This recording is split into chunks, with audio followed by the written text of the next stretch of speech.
Dans la tête des entrepreneurs vous est présenté par CKRL 89.1. Bonjour, bon matin. Nous sommes ensemble aujourd'hui, puis j'avais vraiment hâte de vous retrouver. Je suis comme un peu excitée ce matin. J'ai oublié de me présenter. Ici Kim Auclair, votre animatrice préférée. Donc, aujourd'hui, je suis accompagnée de toujours mes collaborateurs, Julie et Jocelyn. Bon matin. Bon matin. Ça va bien? Écoutez, nous, on va aujourd'hui parler d'entrepreneuriat familial. Un sujet qui me concerne, mais qui concerne aussi Julie et Jocelyn. D'une autre façon, parce que dans le fond, vous entreprenez en couple. Ouais. Et moi, j'ai mon entreprise, que ma mère est mon adjointe, et je reprends un peu la bâtisse tranquillement de mon papa. Ouais. Donc, c'est de l'entrepreneuriat familial, mais autrement. Et tout Effectivement. ça. Et ça me touche, donc c'est vraiment un sujet qui me touche énormément. Et donc, moi, j'avais eu le goût de vous inviter, d'abord une invitée qui vivait ce quotidien-là à temps plein, en fait. Et avant de vous la présenter, je dois vous dire que si vous êtes en ondes avec nous sur Facebook, ce matin, on était supposé tester l'audio pour que vous puissiez entendre le fameux Jocelyn. Mais comme toujours, on est toujours un peu dernière minute, donc on n'a pas eu l'occasion de tester le live. Donc, si vous n'entendez pas ou que s'il y a des blancs, c'est tout à fait normal. C'est Jocelyn qui parle. On va essayer de traduire autrement en direct du live. Alors, pour ceux qui nous écoutent en direct de la radio, ça, il n'y a vraiment pas de problème. Donc, maintenant, je vais vous présenter mon invité qui est Vicky Vasculis. Il n'y a pas de problème. Vasculis, je savais pas comment le prononcer. Vicky Vasculis, elle a une expérience d'abord avec l'entrepreneuriat familial, mais l'entrepreneur de la 3e génération au sein de sa famille. Donc, je vais te laisser te présenter un peu ton cheminement, d'où tu pars, mais surtout, qu'est-ce que tu fais aujourd'hui, là? Ben oui. Alors, bonjour tout le monde. Mon nom, c'est Vicky Vasculis. Alors, Vasculis. Oui, on prononce toutes les lettres. Et tu vas voir, si tu vois un nom étranger, prononce toutes les lettres et à 98% du temps, tu vas avoir la bonne réponse. Ma mère, c'est Morin, hein. Ça aurait été pas mal moins compliqué. Oui. Alors, j'ai eu le privilège, moi, de grandir en entreprise familiale. Du côté paternel, c'était ma grand-mère qui était entrepreneur, qui a parti une buanderie à l'époque dans son garage. Et du côté maternel, c'était mon grand-père qui était entrepreneur en construction, qui, lui, bâtissait des maisons. Et ma mère, jusqu'à l'âge de 17 ans, je pense qu'elle a déménagé comme quelque chose comme 20 quelques fois. Parce que mon grand-père commençait à construire une maison, puis il déménageait dedans. Et il était 12 enfants. Okay. Et on s'entend autant du côté de mon père que de ma mère. Il y a plusieurs entrepreneurs. Et du côté de mon père, c'est vraiment, moi, je suis tombée là comme Obélix dans Potion magique, mais moi, c'était une potion entrepreneuriale. Je fais souvent des blagues en disant que j'ai appris mes couleurs avec des billets de banque, parce que le dimanche après-midi, on faisait le tour des magasins, des buanderies, des nettoyeurs, et on allait chercher les caisses et on faisait les dépôts. Alors, j'ai grandi là-dedans. Mon terrain de jeu, quand on avait des congés scolaires et ainsi de suite, c'était dans la buanderie. Le frère de mon père a aussi une imprimerie et mon père était associé aussi avec ses frères et sœurs. Alors, moi, j'ai grandi là-dedans. J'ai travaillé avec mes cousins. On est 17 cousins-cousines et même mon cousin qui maintenant est dans l'armée a déjà eu une petite entreprise où il faisait des cours de plongée. Alors, nous autres, l'entrepreneuriat familial, on le vit vraiment à 100% et ainsi de suite. Je suis encore associée avec mon père et mon frère dans des entreprises qui sont surtout à Montréal. Et moi, j'ai aussi 4 entreprises à moi, dont Action Miro Coaching. Ça fait déjà 20 ans que je fais du coaching d'affaires et que j'accompagne justement des entrepreneurs. Et dans ma clientèle, j'ai près de 50% de ma clientèle qui sont des entreprises familiales. Wow, que j'accompagne. Une invitée hors pair, c'est vraiment une bonne personne pour parler de ce thème-là. Oui, exactement. Et puis, si on regarde, j'ai d'autres entreprises aussi, Réussir en affaires avec une collègue qui est un programme de formation en ligne pour justement entrepreneurs et travailleurs autonomes afin de garantir leur succès avec des outils super concrets et incontournable parce que on a vu en plus de ça dernièrement dans les médias qu'il y a des gens qui se sont improvisés millionnaires. Oui, on a vu ça passer. On a vu ça passer. Alors, l'idée, c'est que nous, on veut, à chaque fois qu'on donne des outils à nos clients, il faut que ça soit des outils qui ont été prouvés, qui ont été testés. On sait que ça marche, puis on sait que ça va aider à la gestion de l'entreprise, là. Dans le fond, c'est un peu naturel pour toi de faire ce que tu fais aujourd'hui, autant pour le coaching, mais aussi c'est la piqûre de l'entrepreneuriat qui t'amène à faire vraiment l'accompagnement, si on peut dire. Oui, carrément. Et c'est drôle parce que moi, quand je suis revenue après mes études, je suis allée justement à l'extérieur. Je suis allée en Australie parce qu'on a beau grandir dans l'entreprise familiale, mais c'est pas toujours facile. Non. On voit pas toujours les choses de la même façon. C'est la raison pourquoi je suis actionnaire des entreprises familiales, mais j'ai commencé un processus de sortie qui, on sait, dans mon cas à moi, ça va se passer sur 14 ans. Pour pas mettre l'entreprise en péril et ainsi de suite. Donc, on sait que c'est ça, mais nous, au quotidien, c'était mieux pour la santé mentale de tout le monde de dire qu'on faisait ça comme ça, malgré que c'est pas rare que j'appelle mon père, puis des fois, je pose des questions. Hey, j'ai vu un client, il vit telle situation, il me semble qu'on a déjà vécu ça, il me semble que c'est ça la solution. Qu'est-ce que t'en penses? Donc, je fais encore régulièrement des appels comme ça. OK. Exactement. Tantôt, tu disais que tu avais 4 entreprises personnelles à toi. Oui. Donc, c'est comme le coaching. C'est quoi exactement les autres, le site web, Réussir? Oui, exactement. J'ai eu une entreprise où on fait de l'investissement immobilier. Alors, on est 13 partenaires, puis on a fait des investissements immobiliers, puis j'ai également une entreprise là avec laquelle je fais de la gestion, puis des investissements financiers. Alors, ça, c'est les entreprises que moi, j'ai, là, si on veut, que je suis à contrôle majoritaire. Est-ce que c'est toutes les entreprises, toute la famille est impliquée ou c'est vraiment des projets qui sont vraiment à toi entièrement? Ben, mes premiers clients dans l'entreprise d'Action Miro Coaching, c'était ma famille. Alors, quand je suis revenue, justement, je suis allée en Australie, je suis allée travailler. Et quand je suis revenue, ben là, d'une chose à l'autre, ben l'entreprise familiale disait, bon, ben Vicky, on a besoin d'aide pour maintenir notre certification ISO 9000, faire des améliorations continues. J'avais mon autre cousin qui avait l'imprimerie. Ah, Vicky, on a besoin de faire des procédures, on a besoin de soutien en ressources humaines, on a besoin de ci, on a besoin de ça. Alors, d'une chose à l'autre, ben c'était facile. J'avais déjà 5 clients qui étaient des entreprises familiales avec qui je travaillais au quotidien et ainsi de suite. Il faut savoir que jusqu'à l'âge de 20 ans, j'ai travaillé à temps plein. Jusqu'à 24 ans, j'ai travaillé à temps plein dans l'entreprise familiale, même quand j'étudiais. Alors, j'étais à l'université, mais je travaillais en même temps, là.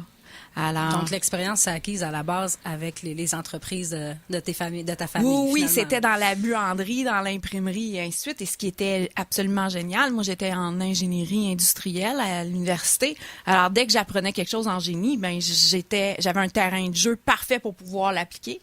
Et c'était le fun parce que mon père me laissait aller, mais il me rattrapait juste avant que ça coûte un peu trop cher.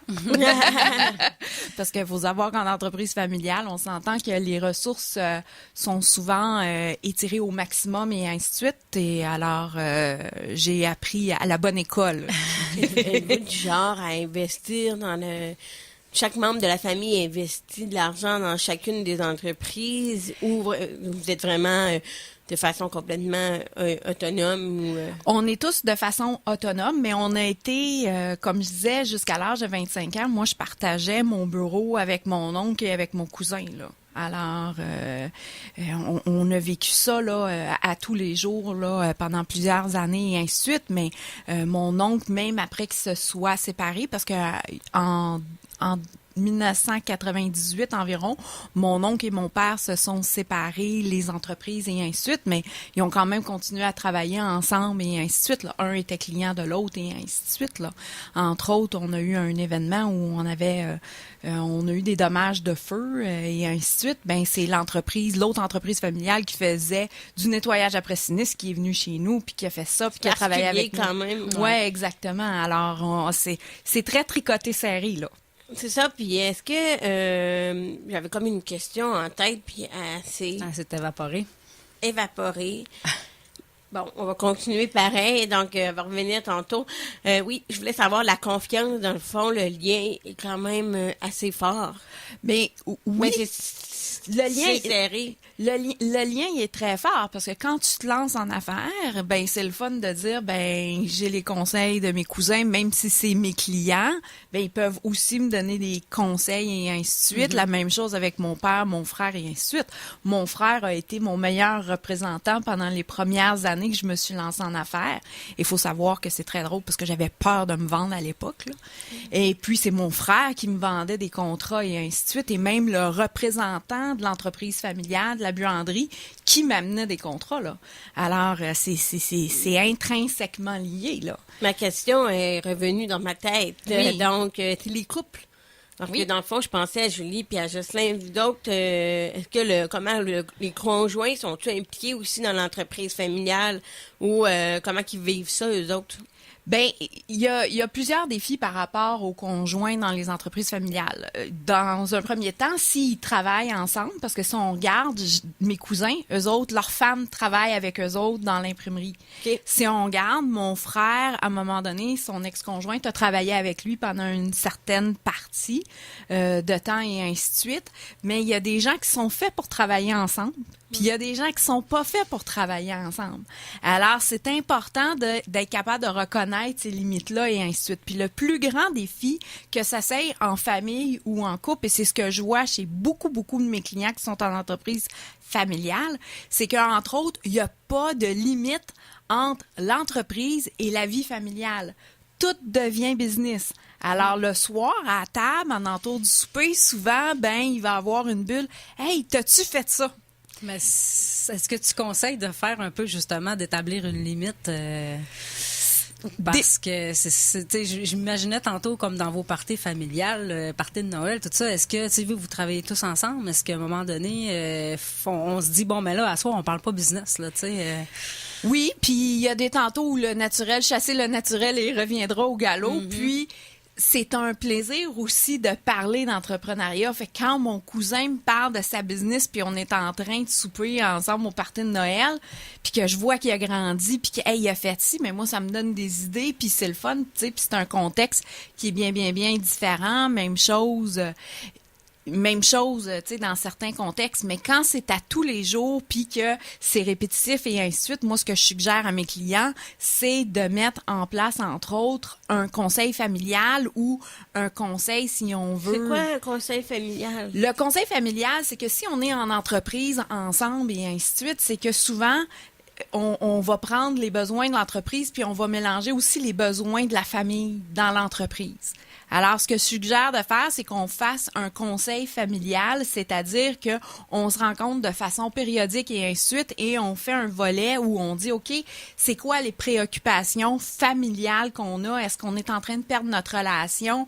Je pense, entre autres, à un client que j'avais en Beauce.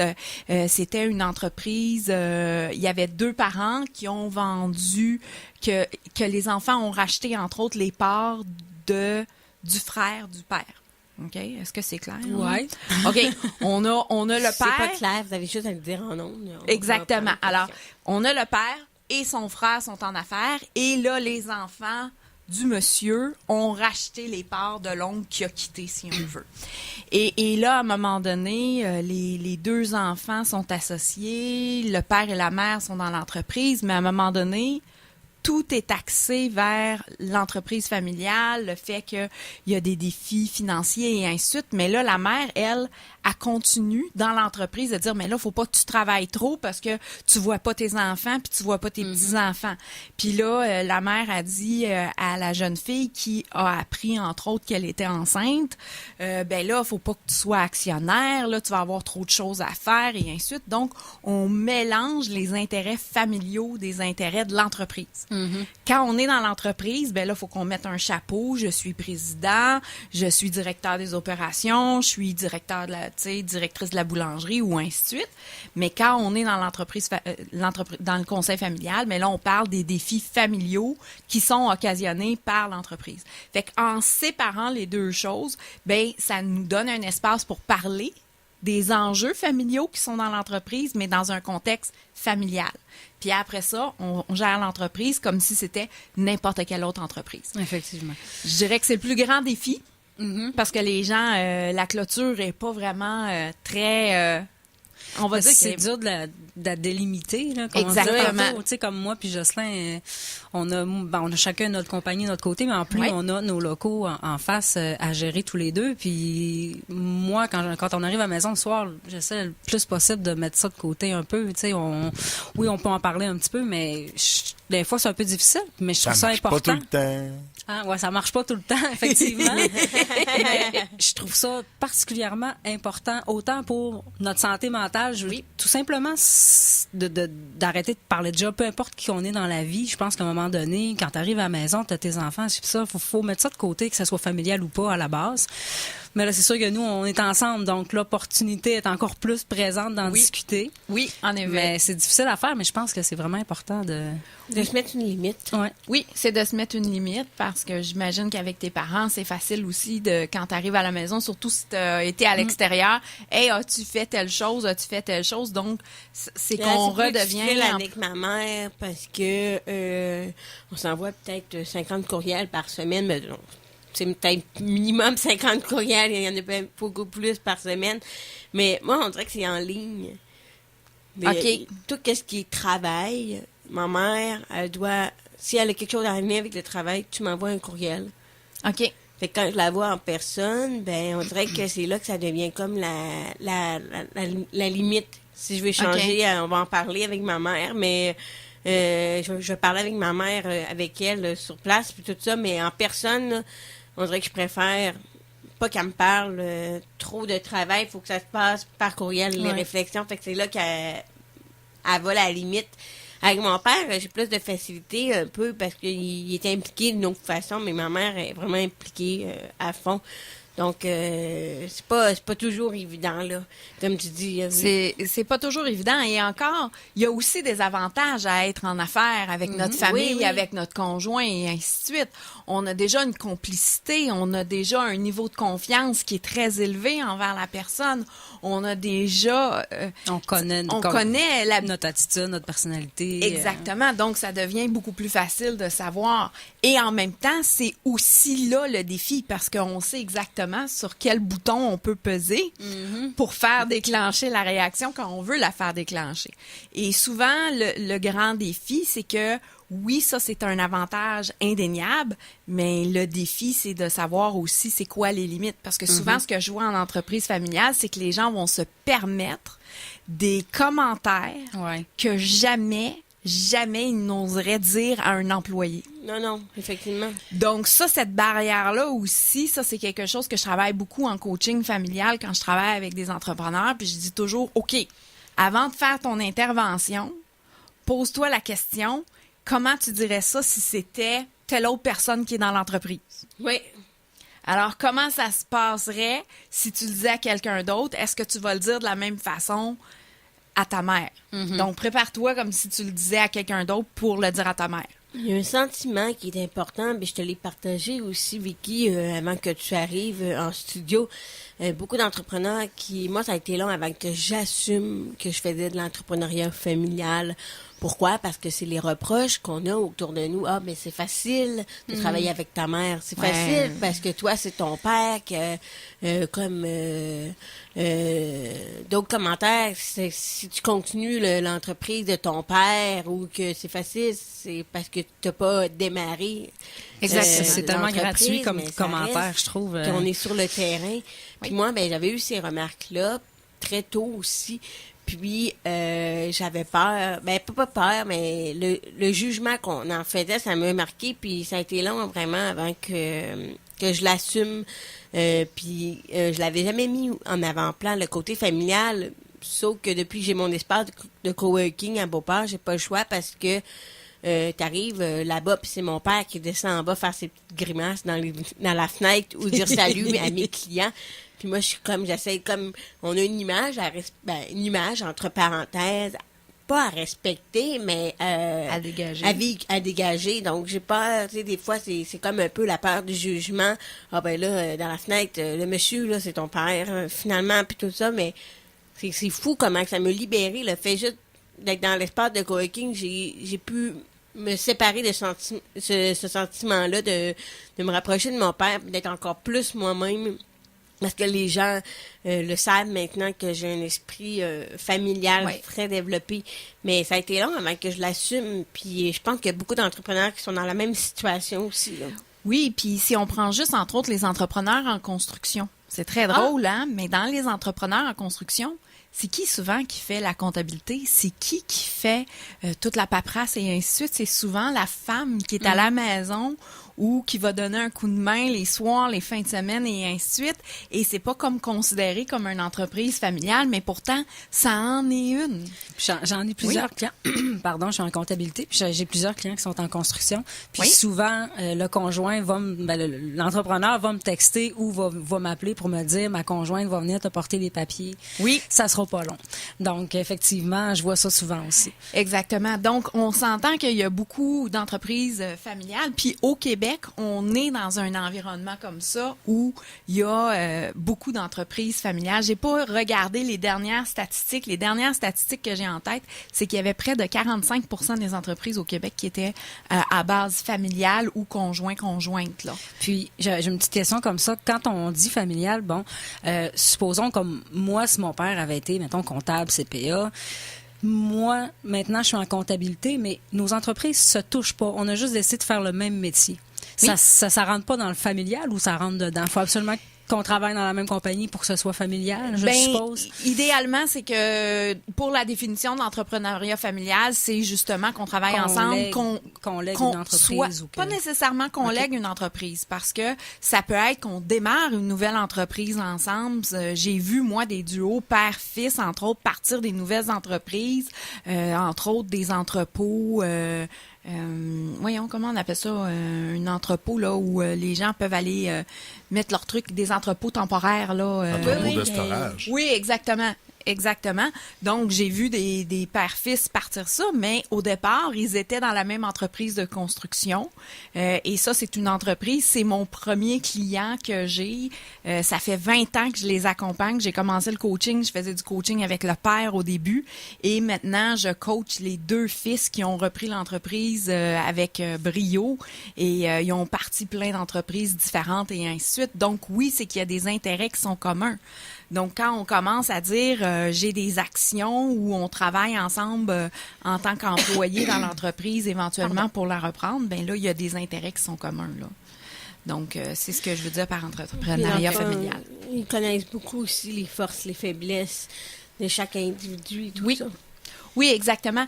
Mais souvent, ce que je vois, c'est souvent que le parent, et c'est très drôle, parce que moi, quand je me suis lancée en affaires, quand je suis revenue d'Australie et ainsi de suite, puis j'ai décidé de lancer mon entreprise, c'est très drôle, parce que ma mère me dit, mais mon Dieu, on t'a payé des études d'ingénieur pour pas que tu ailles être en affaires.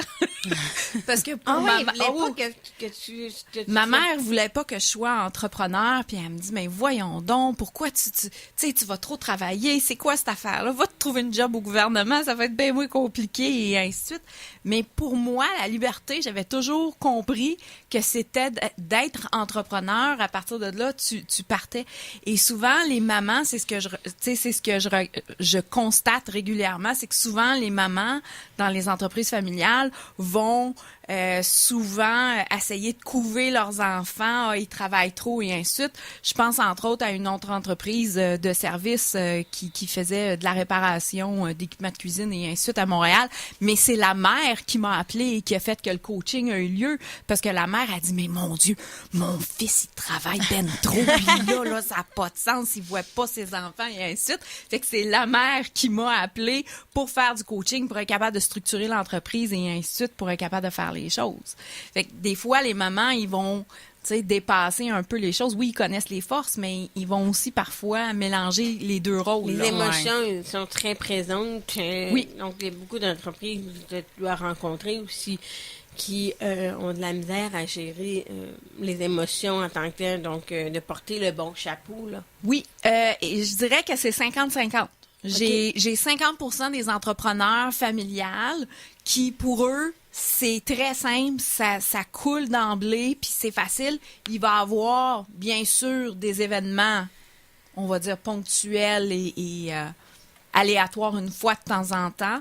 Et j'en ai d'autres qui, pour eux, travaillant en famille, c'est extrêmement complexe, c'est difficile. Au jour le jour, il y a des accrochages. Et ce qui est difficile aussi, enfant dans une entreprise familiale, c'est que souvent les parents vont demander encore plus des enfants, puisque au départ ils travaillent dans l'entreprise familiale, ils sont pas actionnaires et ainsi de suite, mais ils veulent qu'ils donnent l'exemple au reste des employés. Donc souvent ils vont être encore plus durs avec les enfants. Donc ils vont dire il faut que tu donnes l'exemple et ainsi de suite. Ils vont faire des commentaires là parfois là, très désobligeant et même blessant en avant des autres. Ouais, mais tu sais, réveille-toi, là, arrête de traîner tes bottines, puis ainsi de suite. Puis c'est comme... donc, ils veulent pas paraître comme quoi, les parents veulent pas paraître faibles, comme quoi ils ont un parti pris pour leurs enfants. Donc, parfois, ils sont encore plus durs. Alors, j'ai vu ça aussi, là. Vicky, je vais t'inviter à te retenir parce qu'on a plein de choses à dire.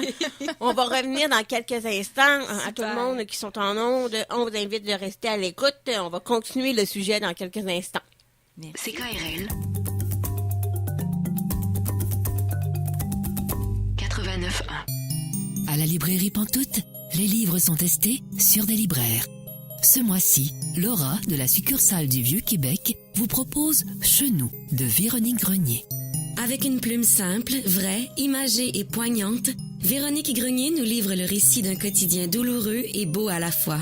Les plus petits bonheurs, tout comme les plus grandes détresses, y sont illustrés à travers cette poésie magnifique qui nous marque pour longtemps. Et Marc-Antoine de la succursale Saint-Roch vous suggère « Et si la beauté rendait heureux » de Pierre Thibault et François Cardinal. Une réflexion importante sur ce que l'architecture et la beauté des lieux publics peuvent apporter dans nos vies de tous les jours. Un livre inspirant qu'il faudrait mettre entre toutes les mains de nos décideurs publics. La librairie Pantoute, une librairie indépendante, des libraires passionnés et plus de 50 000 titres à vous proposer. 1100 rue Saint-Jean et 286 rue Saint-Joseph-Est. Elle est avant tout masse sonore, nuage de son. Le rendez-vous culturel du mercredi, c'est l'émission Jamais comme tout le monde animée par Tania Beaumont. De 17h30 à 19h30, en direct du bar Le Sacrilège, Tania reçoit des artistes d'ici et d'ailleurs en entrevue et prestations. Pour moi, la musique, c'est l'art du geste dont le son est la conséquence désirée. Ses collaborateurs proposent des découvertes artistiques et l'équipe promet de ne pas vous laisser repartir les mains vides. Parce qu'à CKRL et au Sacrilège, on ne fait jamais rien comme tout le monde. Comme une rumeur lointaine, indéfinissable. J'ai un formulaire et un chèque à remplir. J'aimerais tellement lire le journal et comprendre les articles. J'aimerais améliorer mon français pour reprendre mes études et trouver un travail. Je voudrais écrire des messages à mes amis et à ma famille. J'arrive pas à lire ce qui est écrit sur ma bouteille de médicaments. Le Cœur à lire, organisme d'alphabétisation, répond à vos besoins en écriture et en lecture. Accueil chaleureux, atelier dynamique, pas de gêne, pas de stress. Appelez-nous au 88 841 1042. Lecoeuralire.com. En partenariat avec la Caisse populaire des Jardins de Charlebourg. CKRL, c'est la culture artistique, musicale, mais aussi entrepreneuriale, politique, environnementale et sociale.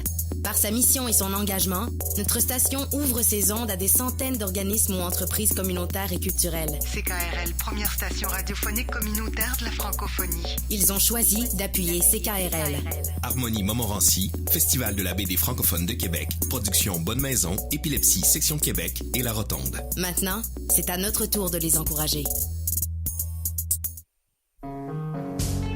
Le Bal du Lézard vous invite à écouter tous les jeudis l'émission du retour Première Loge, animée par Jessica Leb.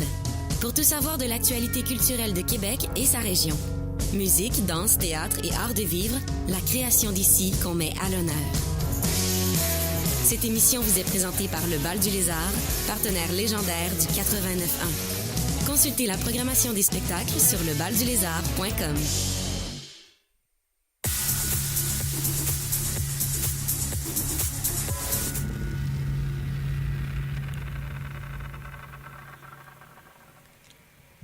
De retour dans la tête des entrepreneurs, je suis toujours là avec vous, Kim Auclair. Donc, j'ai inversé le Kim Auclair, je suis toujours ici, Kim Auclair, je suis toujours avec vous. Et voilà, donc on a parlé beaucoup aujourd'hui. En fait, la thématique aujourd'hui, c'est l'entrepreneuriat familial. Et à la première partie de l'émission, on a beaucoup parlé des défis et de la réalité de qu'est-ce que c'était la relation avec les parents et tout ça. Et là, on va continuer à approfondir le sujet davantage. Donc, moi, j'aimerais savoir, Vicky, qui est notre invitée aujourd'hui. Donc, Vicky, on a parlé beaucoup de défis, mais le défi, toi-même, qui accompagne beaucoup d'entrepreneurs, le défi majeur de l'entrepreneuriat familial, c'est quoi? Je dirais qu'il y en a deux. Je dirais pas qu'il y en a juste un, je dirais qu'il y en a deux. Le premier dont on a beaucoup parlé en première partie d'émission, qui est justement la communication. Comment on arrive à mettre des limites entre le moment où on est entrepreneur et l'autre moment où on est en famille et qu'on est père ou mère de famille ou conjointe. Donc ça, je vous dirais que c'est vraiment le premier, un des deux grands défis. Mais je dirais que l'autre grand défi, c'est aussi quand vient le temps de la transmission légale, si on veut, de l'achat des actions auprès des membres de la famille et ainsi de suite. Parce que ce qui arrive souvent lors d'un processus de relève, c'est que là, les parents souvent ont investi beaucoup d'argent dans leur entreprise familiale et c'est souvent leur fonds de pension. Ah oui! Je dirais là que ça fait partie là de probablement 80% des fonds sur lesquels ils estiment pouvoir se fier pendant leur retraite. Et le grand défi, c'est pour les entrepreneurs qui reprennent souvent, le père ou la mère vont vendre avec ce qu'on appelle une balance de vente. Et à partir de là, ils veulent garder un contrôle, si on veut, sur l'entreprise afin de s'assurer de bien se faire payer, parce qu'on s'entend que c'est leur fonds de pension, c'est ce qu'ils ont travaillé pour faire grossir leur bas de laine, si on veut. Et à partir de là, ils vont continuer à s'impliquer dans l'entreprise et à mettre des bâtons dans les roues. Puis souvent, on va voir la différence on va voir le gap des générations dans les visions. OK. Et souvent, c'est là où, quand les parents ou les oncles, les tantes qui vont céder à la dernière génération, la plus récente génération, souvent, il y a un conflit de comment on va faire les choses.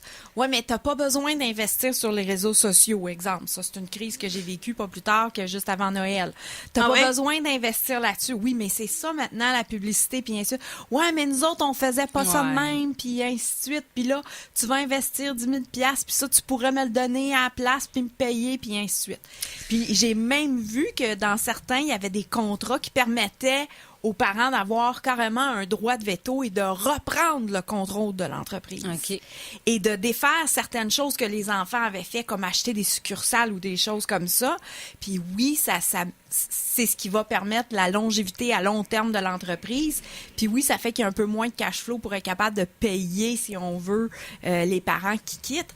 Mais je dirais que ça, c'est un grand défi.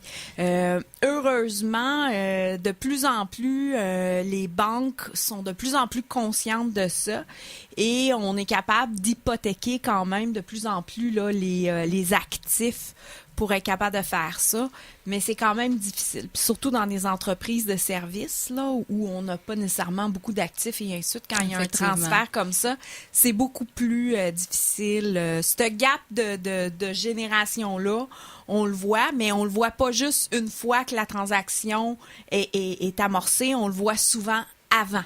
Oui, avant de transmettre, souvent, on va essayer de former, je veux dire, en tout cas, on s'entend. Fait que là, dans le fond, au final, on se ramasse avec comme tu dis, les parents ont peur un peu de léguer, en quelque part. Oui.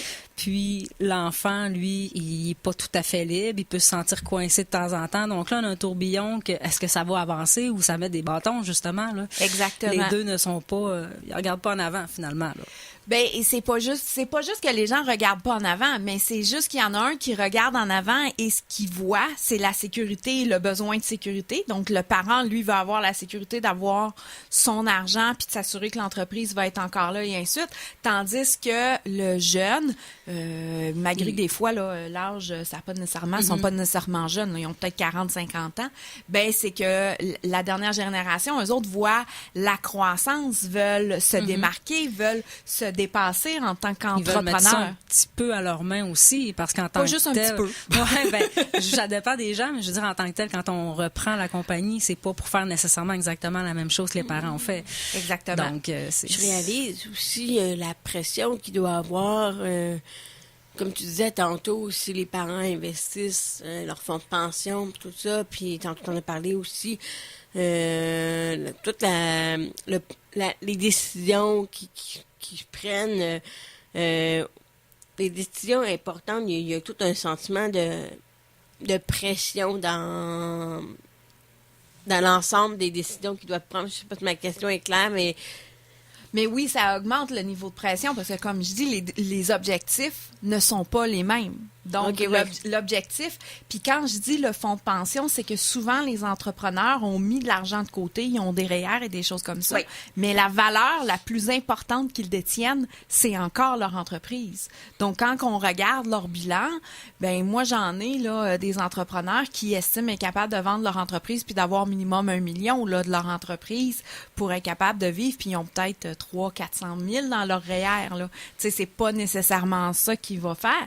Puis j'en ai d'autres là il y a des gens qui peuvent pas se permettre non plus d'aller à la retraite dans l'entreprise familiale parce que financièrement, eux n'ont pas été prévenants et ainsi de suite, puis ils doivent continuer à travailler dans l'entreprise, donc ils doivent continuer à sortir des bons salaires et ainsi de suite. Mais là, si on paye quelqu'un, je pense à une entreprise, entre autres, qui font de la ventilation. J'ai beaucoup d'entrepreneurs dans le domaine de la construction, mais j'ai une entreprise qui est dans le domaine de la ventilation et les parents sont restés dans l'entreprise, les 2 fils ont acheté, mais le problème, c'est que les parents veulent continuer à se faire payer 140 000 par année, même s'ils travaillent 2 jours par semaine. C'est parce que ça marche plus. Là. À un moment donné, c'est comme il faut que tu sois prêt à diminuer ton salaire parce que tu ne contribues plus à la production à tous les jours, aux opérations ou à la gestion de l'entreprise. Donc, il y a aussi là toute cette notion-là qui est reliée avec l'argent qui souvent vient compliquer les choses dans la relation familiale et ainsi de suite. Ouais. Donc, c'est pas nécessairement évident. On parle beaucoup de relations. Bon, là, on nous parlait de la relation parents, famille, enfants, tout ça. Mais la relation avec les employés qui ne font pas partie de la famille, comment elle se passe? Est-ce qu'il y a de la jalousie? Est-ce que les employés vont faire qui viennent pas de la famille, vont avoir plus de misère à s'intégrer? Comment vous vivez ça un peu? Mais ça va dépendre. Donc, si on voit qu'un parent est très exigeant envers l'enfant et encore plus exigeant envers l'enfant, souvent, il va avoir une relation de pitié des autres employés en entour et ils vont tenter de couver l'employé, puis ils vont tenter, tu sais, l'enfant, si on veut, ils vont tenter de l'aider et ainsi de suite. Par contre, j'ai des parents qui, eux, disent « Ouais, mais ça va être à eux autres plus tard, il peut bien faire ce qu'il veut ». Et là, il y a de la jalousie qui s'installe. Et là, les commentaires que tu disais que tu avais vécu de gens de l'extérieur, ben là, les employés vont dire, ben on sait bien, lui, c'est le fils du boss, il peut faire ce qu'il veut. Ah, on sait bien, lui, on sait bien, il y a 2 poids, 2 mesures, et ainsi de suite. Et c'est là où je dis que c'est important de diviser les chapeaux. Quand on est parent, mais quand on est employeur, ben il faut faire le même processus disciplinaire que ça soit un enfant ou pas.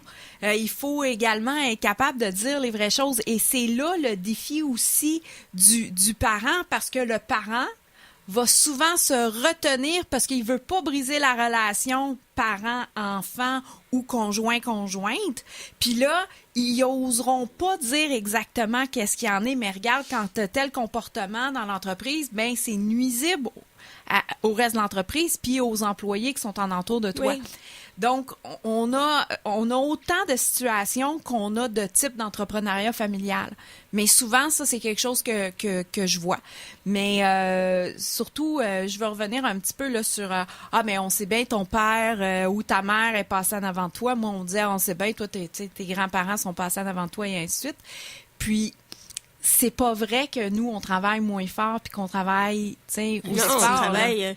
C'est sûr que mes parents sont impliqués, mais c'est moi qui fais qu'est-ce qui est responsable, en fait, de tout ce que j'ai accompli. Eux, ils veulent juste notre bonheur, au fond. Là, ils vont nous aider, ils vont nous supporter, ils vont investir en nous. Oui. Parce qu'ils veulent qu'on soit bien au travers de tout ça. Oui. Mais le reste de la job, ils veulent que tout soit fonctionnel, mais le reste de la job, ça reste que c'est ma motivation, ça vient de moi. Là. On est responsable. Oui. De notre entreprise, là. Exactement. Puis ça, c'est dans un cas où toi, tes parents sont employés. Ce sont tes employés à toi. On comprend, là, tu auras aussi repris l'édifice familial. Mais en fait, je la reprends. C'est pas officiel, mais je la reprends tranquillement, là. OK, tranquillement. Mon père est encore en haut. OK, exactement. Mais écoute, moi, j'ai fait la même chose en 2001. J'avais pris l'ancienne usine, puis on a décidé de faire un centre d'affaires dedans et ainsi de suite. Mais même les locataires, des fois, disaient « on sait bien, toi, tu sais, ton père passe avant toi » ou ainsi de suite. Donc, moi, ce que j'ai appris à faire avec le temps, c'est que j'ai appris à prendre ces commentaires-là et à tout simplement les retourner dans ma tête, là, à les retourner vers eux. Et je me dis, c'est que ils sont envieux de ce que j'ai. C'est certain. Alors, moi, je me dis, ces commentaires-là, ben, ça me stimule encore plus à travailler encore plus fort. Puis ça me stimule à démontrer que, puis peut-être un peu trop à une certaine époque, à démontrer que justement je le méritais, puis à travailler encore plus fort. Maintenant, j'ai appris à faire abstraction de ces commentaires-là. Puis c'est drôle parce que moi, physiquement, je ressemble aussi beaucoup à mon père. Là. Il y a des gens dans la rue, des fois, qui m'arrêtaient. Toi, t'es la fille de un tel. Toi, t'es la fille de un tel. Et puis, mais je me disais, oui. Puis ça a aussi un double tranchant. Parce que j'ai déjà eu des clients qui n'ont pas voulu faire affaire avec moi. Si t'es la fille de un tel, je ne veux rien savoir de toi. C'est certain que le nom familial laisse des traces. Oui, exactement. Et nous, dans notre cas, on a tous on a eu pendant plusieurs années le même nom d'entreprise, ça s'appelait Miro. Donc, on avait l'imprimerie Miro, on avait Miro Média, on avait Vêtements industriels Miro, les buanderies Miro, et groupe de nettoyeurs Miro et ainsi de suite. Donc, on avait tous le même nom.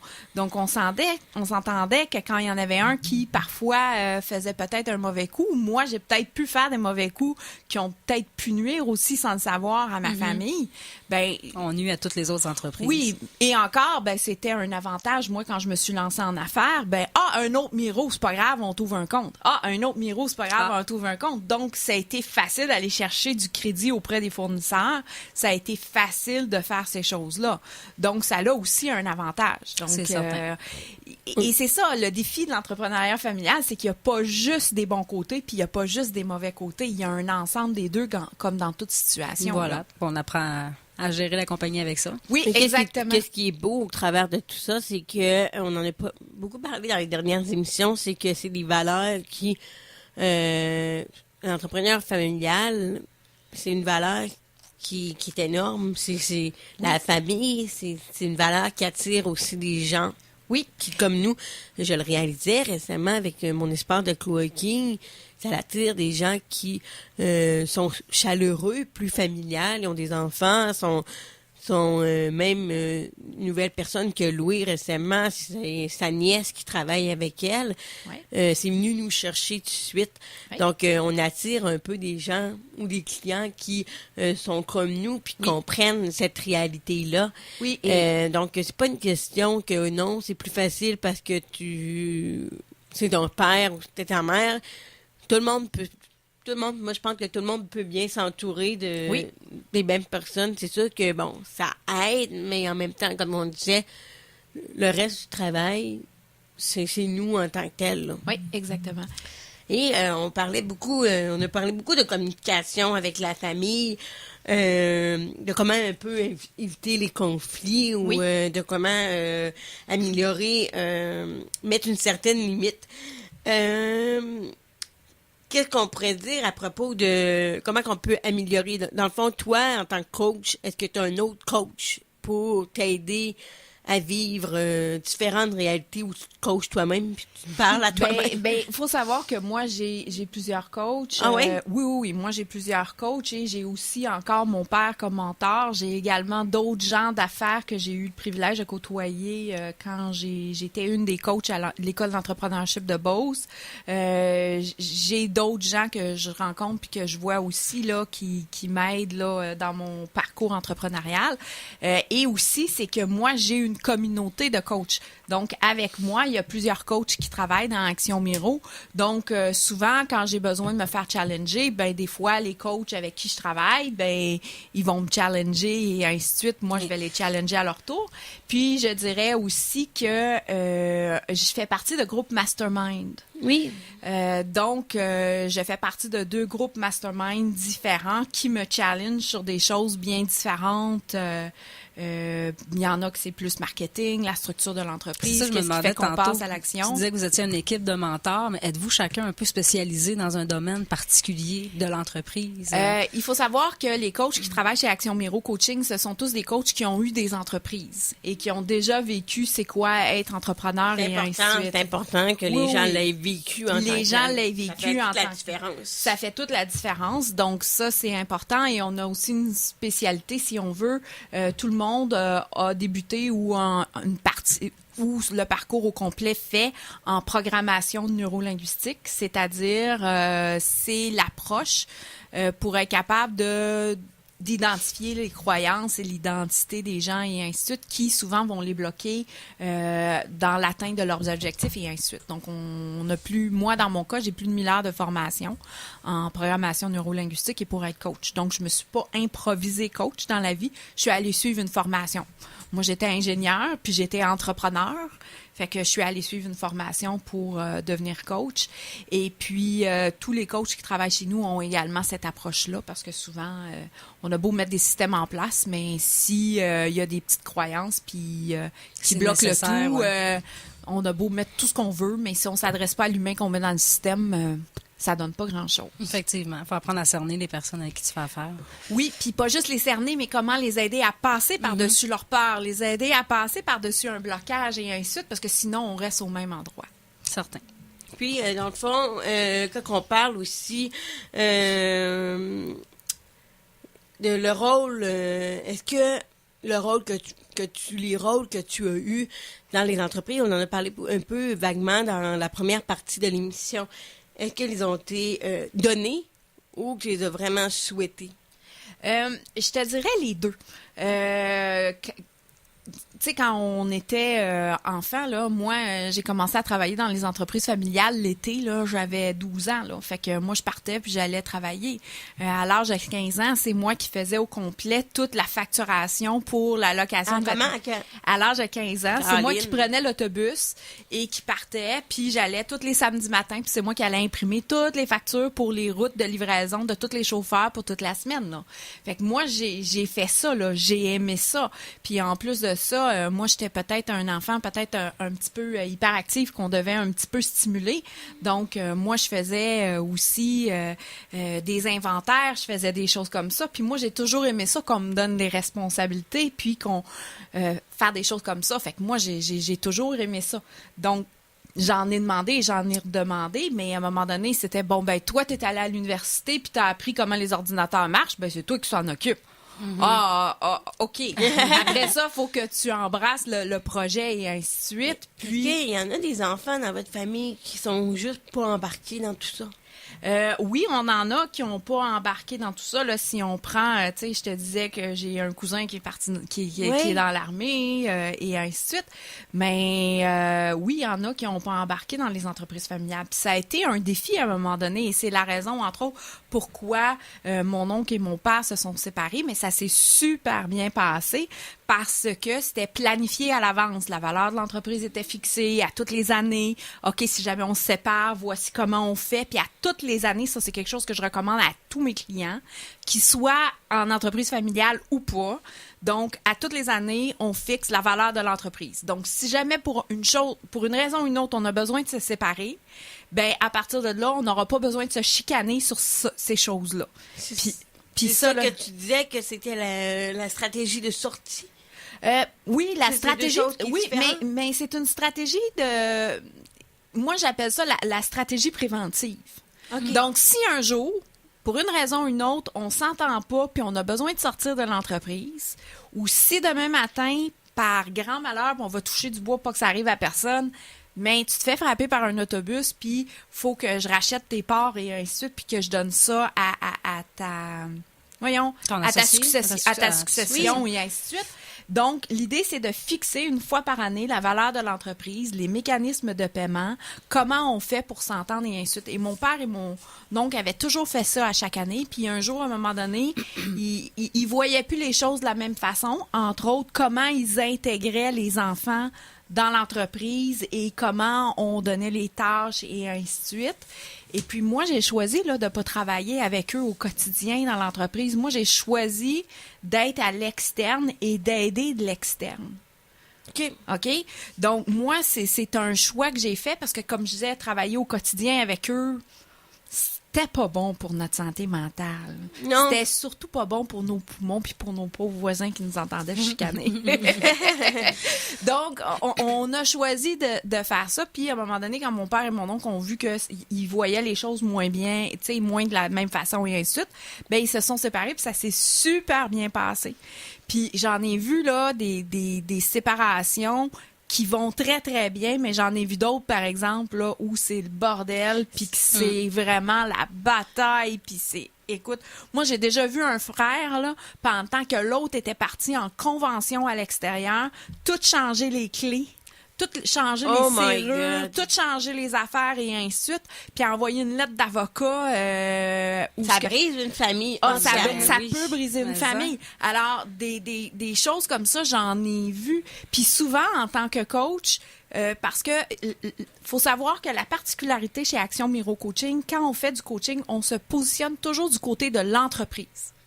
Moi, je fais pas du coaching pour l'entrepreneur, je fais pas du coaching pour l'employé. C'est ça la différence. Je voulais juste faire une parenthèse. Quand on parle de mentorat et de coaching, la principale différence, c'est que le mentor va se concentrer sur l'entrepreneur et le coach sur l'entreprise. Mais il y a des coachs qui vont faire juste du coaching de dirigeant puis ils vont se positionner du côté du dirigeant. Oui. Mais chez nous, chez Action Miro Coaching, on a décidé de se positionner vraiment du côté de l'entreprise. Dans les intérêts de l'entreprise. Dans les intérêts de l'entreprise. Parce qu'on s'entend que quand on remplit là, le formulaire, là, c'est une personne morale. L'entreprise, là, elle a ses propres besoins. Et souvent, ça va à l'encontre des besoins autant de l'entrepreneur, du propriétaire que des employés. Donc, nous, on est là pour faire valoir les si on veut, là, les besoins de l'entreprise. Et c'est ce qui nous permet des fois de faire du coaching qui dit, ben comment on fait justement pour être capable de préserver les emplois et ainsi de suite. Parce que quand le frère a décidé de péter sa coche là, puis de changer les serrures et ainsi de suite, là, il n'y avait pas loin de 45 emplois en jeu. Alors, nous, en tant que coach, on a été appelés à intervenir pour essayer de faire de la conciliation et ainsi de suite, mais surtout dans le but en disant, je comprends que vous vous entendez plus, mais l'entreprise, là, elle, comment on fait pour voir à ses besoins? Comment on fait pour s'assurer que ces emplois-là sont là? Si vous autres, vous la voulez plus, l'entreprise, puis vous entendez plus, on peut-tu la vendre à quelqu'un d'autre? On peut-tu? Donc, moi, je suis là pour essayer de faire explorer puis de trouver des solutions. Puis moi, je prends pas pour une partie ou pour une autre. Je prends pour l'entreprise. C'est ça qu'il faut. Exactement. Et si on aurait à résumer un peu toute l'émission sous forme de conseils, moi, je vais te partager ce que j'ai pris beaucoup de notes. Donc, ceux qui m'écoutent en ondes puis qui me voient sur l'ordinateur, c'est un peu ça. Alors, donc, dans le fond, on a parlé, surtout dans les débuts de la première partie, faire une différence entre... en fait, d'améliorer la communication à la base, il faut que ça va être un défi à relever. Donc, d'établir certaines limites. Oui. Donc, ça, c'est quelque chose qui est super important. On parlait de préparer au pire, dans le sens que préparer à la sortie aussi, mais un bon conseil que tu as dit, c'est d'évaluer la valeur de l'entreprise à chaque année pour, justement, si quelque chose, si on n'est plus bien, si on n'est plus à notre place, de pouvoir poser une action rapidement. Évidemment, bien s'entourer. Donc, oui, même si tu es coach, tu vas avoir d'autres personnes à qui parler de tout ça. On a parlé aussi de mettre... de mieux absorber les remarques ou s'attendre à avoir certaines remarques et tout ça. Donc, ça va être normal qu'on nous donne des reproches. Donc, d'essayer de gérer ça. Les émotions face à prendre des décisions. Oui. Donc, les émotions, c'est d'essayer de penser au bien de l'entreprise d'abord et aussi au bien de la famille. Mais comme je dis, c'est ça que je disais, faire un conseil familial où on va adresser le bien-être de la relation familiale et des relations père-mère ou père-fils ou sœur-frère, là. Ça peut être ça. Et faire également un conseil d'administration où là, c'est vraiment relié avec l'entreprise où on met le chapeau d'entrepreneur et ainsi de suite. Et souvent, sur ce conseil d'administration-là, je vous suggère d'avoir des gens de l'externe. Tu sais, ça peut être votre comptable, ça peut être l'avocat de la famille, ça peut être le propriétaire de l'immeuble dans lequel vous êtes, ça peut être un entrepreneur que vous connaissez bien et ainsi de suite. Et souvent, cette personne-là va être capable de ramener l'interaction et dire, c'est quoi le bien-être de l'entreprise, là? Qu'est-ce qu'on a besoin pour que l'entreprise aille bien? Vicky, c'était vraiment un plaisir de te recevoir en ondes. Je me sens bien personnellement de pouvoir en apprendre plus sur l'entrepreneuriat familial. Je pense que ça donne l'occasion de s'affirmer encore plus. Écoutez, restez avec nous pour mardi prochain. En fait, pas tout de suite. Si vous voulez attendre tout seul en ondes, vous pouvez, là. Mais mardi prochain, on va parler les défis d'entreprendre en région. Donc, l'entrepreneuriat en région, ça va être super intéressant. Si vous avez des questions, écrivez-nous à ckrl@niviti.com ou rejoignez-nous sur notre groupe Facebook Dans la tête des entrepreneurs. Merci tout le monde d'avoir été avec nous. Merci encore à toi. Merci beaucoup. Ça fait un privilège d'être avec vous et tes auditeurs. Merci beaucoup. C'était le fun de connaître votre réalité d'entrepreneuriat familial aussi. Je termine l'émission. Alors, à bientôt. Bonne semaine. Merci. Bye. Bonne semaine.